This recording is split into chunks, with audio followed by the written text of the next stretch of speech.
Bismillahirrahmanirrahim. Alhamdulillah wassalatu wassalamu ala Rasulillah wa ala alihi wa sahbihi wa man walah. Innal hamdalillah nahmaduhu wa nasta'inuhu wa nastaghfiruh wa na'udzu billahi min syururi anfusina wa min sayyiati a'malina. May yahdihillahu fala mudhillalah wa may yudlil falan tajida lahu waliyyan mursyida. Wa asyhadu an la ilaha illallah wahdahu la syarikalah wa asyhadu anna Muhammadan abduhu wa rasuluh. Allahumma salli wa sallim wa barik ala habibina wa qurrati a'yunina wa imamina wa nabiyyina Muhammadin sallallahu alaihi wasallam wa ala alihi wa sahbihi ajma'in. Amma ba'd. Segala pujian bagi Allah Subhanahu wa taala, Tuhan yang sama-sama kita meminta pertolongan, dan segala pujian bagi Allah Subhanahu wa taala, Tuhan yang sama-sama kita meminta pengampunan. Hanya kepadamu ya Allah kami berlindung dari keburukan jiwa-jiwa kami, dan hanya kepadamu ya Allah kami berlindung dari keburukan amalan-amalan kami. Selawat salam ke atas junjungan besar kekasih kita, suri tauladan kita, penghulu kita, Nabi Muhammad sallallahu alaihi wasallam, serta sekalian sahabat dan kerabatnya ajmain. Muslimin muslimat rahimakumullah, assalamualaikum warahmatullahi taala wabarakatuh. Terlebih dahulu saya ucapkan salam Ramadan kepada anda semua. Semoga anda sentiasa berada dalam keadaan sihat walafiat di saat anda menjalani ibadah puasa pada bulan yang mulia ini. Di awal perbicaraan saya ini, saya ingin mendatangkan sepotong hadis sahih yang diriwayatkan oleh Imam Al-Bukhari rahimahullah, yaitu an Anas bin Malik qala Rasulullah sallallahu alaihi wasallam, in qamatis sa'atu wa fi yadi ahadikum fasilah fa in istata'a alla taquma hatta yughrisaha falyaghrisha. Maksudnya, daripada Anas bin Malik radhiyallahu anhu, beliau berkata, Rasulullah sallallahu alaihi wasallam telah bersabda, sekiranya kiamat berlaku sedangkan di tangan salah seorang daripada kamu ada sebiji benih, maka jika dia mampu sebelum berlakunya kiamat tersebut untuk menanamnya, maka hendaklah dia menanamnya. Muslimin muslimat rahimakumullah, Rasulullah sallallahu alaihi wasallam di dalam hadis ini menganjurkan kepada kita umat Muhammad sallallahu alaihi wasallam untuk melakukan sesuatu yang terbaik meskipun kita tahu bahawa hari kiamat hampir, sangat-sangat hampir tibanya.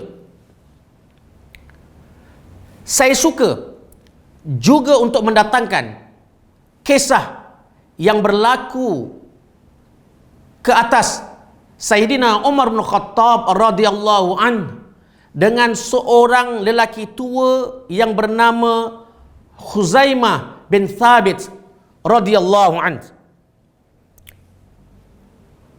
Lelaki ini yang bernama Khuzaimah, beliau mempunyai tanah yang sangat luas. Namun usianya semakin hari semakin lanjut. Satu hari Sayyidina Umar bin Khattab radhiyallahu anhu bertemu dengan beliau di tempat kediaman beliau, dan Umar bin Khattab berkata kepada lelaki ini, wahai Khuzaimah, kenapa kamu tidak memanfaatkan tanah yang kamu miliki, atau kenapa kamu tidak bercocok tanam di tanah yang kamu miliki ini? Lelaki tua itu menjawab, sesungguhnya saya sudah tua, esok atau lusa saya akan meninggal dunia. Mendengar ucapan lelaki tua itu, Sayyidina Umar memegang tangan orang tua dengan seerat-eratnya seraya mengatakan, hendaklah kamu berazam teguh melakukan sesuatu yang terbaik, bercocok tanam di atas tanah kamu sebelum kamu meninggal dunia.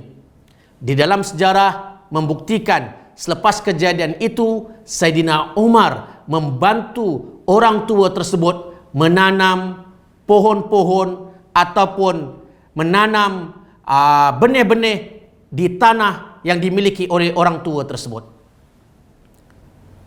Saya suka juga mendatangkan satu cerita lain yang kaitannya seperti kisah Sayyidina Umar dan kaitannya dengan hadis Rasulullah sallallahu alaihi wasallam, yaitu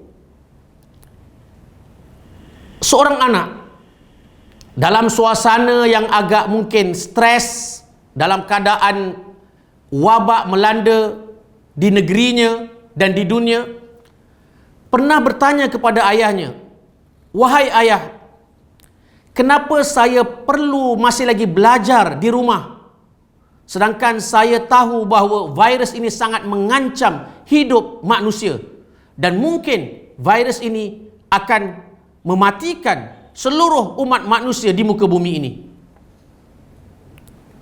Mendengar pertanyaan si anak ini, ayahnya menjawab dengan penuh hikmah dan bijaksana.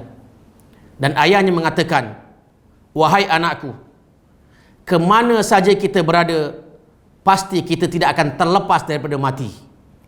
Namun, kalau kita mati dalam keadaan kita berilmu, itu jauh lebih baik daripada kita mati dalam keadaan kita jahil, tidak berilmu." Muslimin muslimat rahimakumullah, ini dia secebis kisah-kisah teladan yang saya sebutkan daripada hadis Rasulullah sallallahu alaihi wasallam dan kisah Sayyidina Umar bin Khattab bersama orang tua yang bernama Khuzaimah dan perbincangan dialog di antara seorang anak dengan orang tuanya. Moral of the story, pengajaran yang boleh kita ambil daripada ketiga kisah itu ialah jangan sama sekali kita menjadikan keterbatasan masa, keterbatasan usia, keterbatasan tempat dan kondisi yang sedang kita hadapi ini untuk menghalang kita melakukan pekerjaan kita.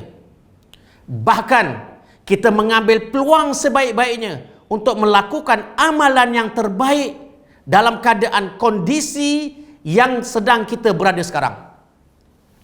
Muslimin muslimat rahimakumullah,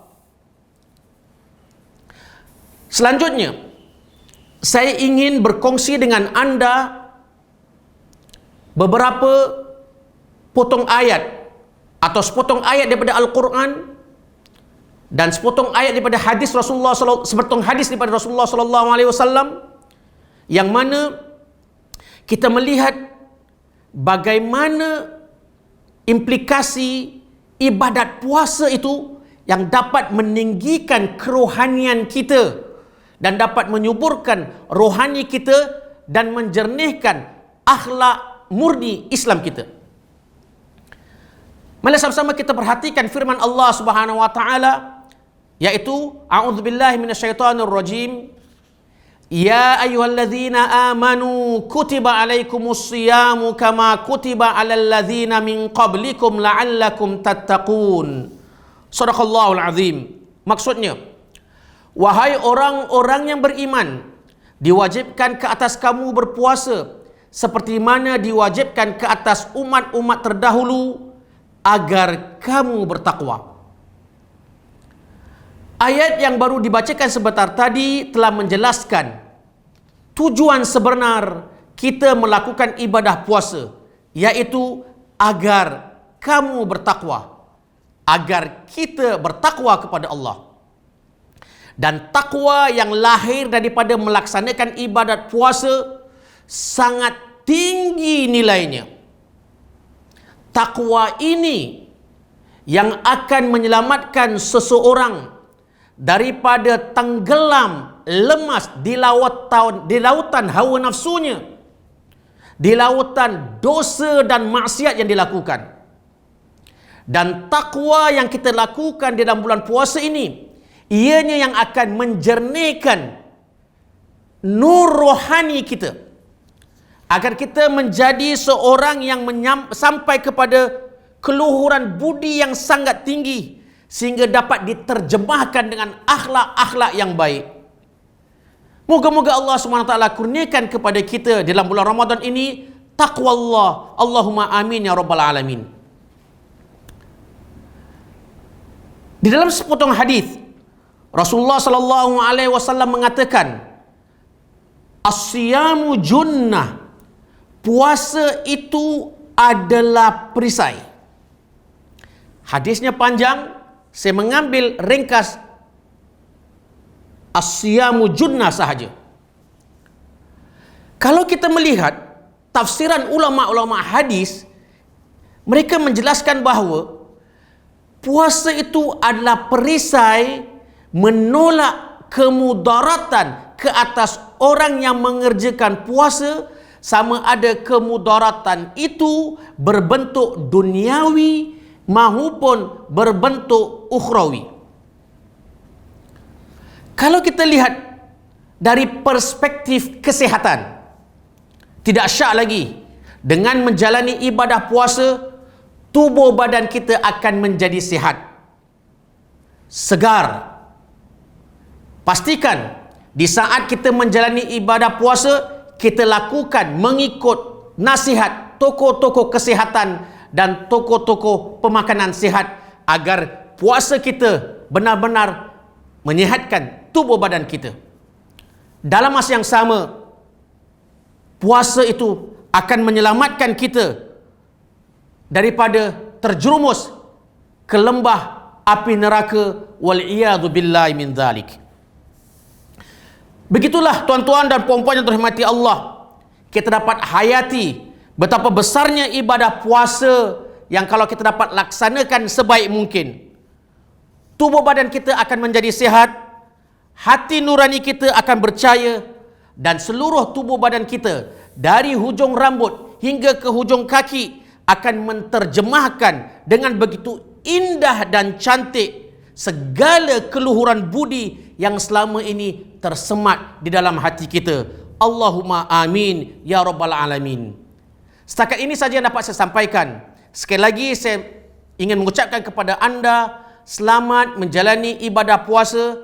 Semoga Allah SWT memberkati ibadah yang kita lakukan sepanjang bulan Ramadan ini dan merahmati kita fid dunya wal akhirah. Akhir kalam, aqulu qawli hadza wa astaghfirullahal azim li wa lakum. Wassalamu alaikum warahmatullahi taala wabarakatuh.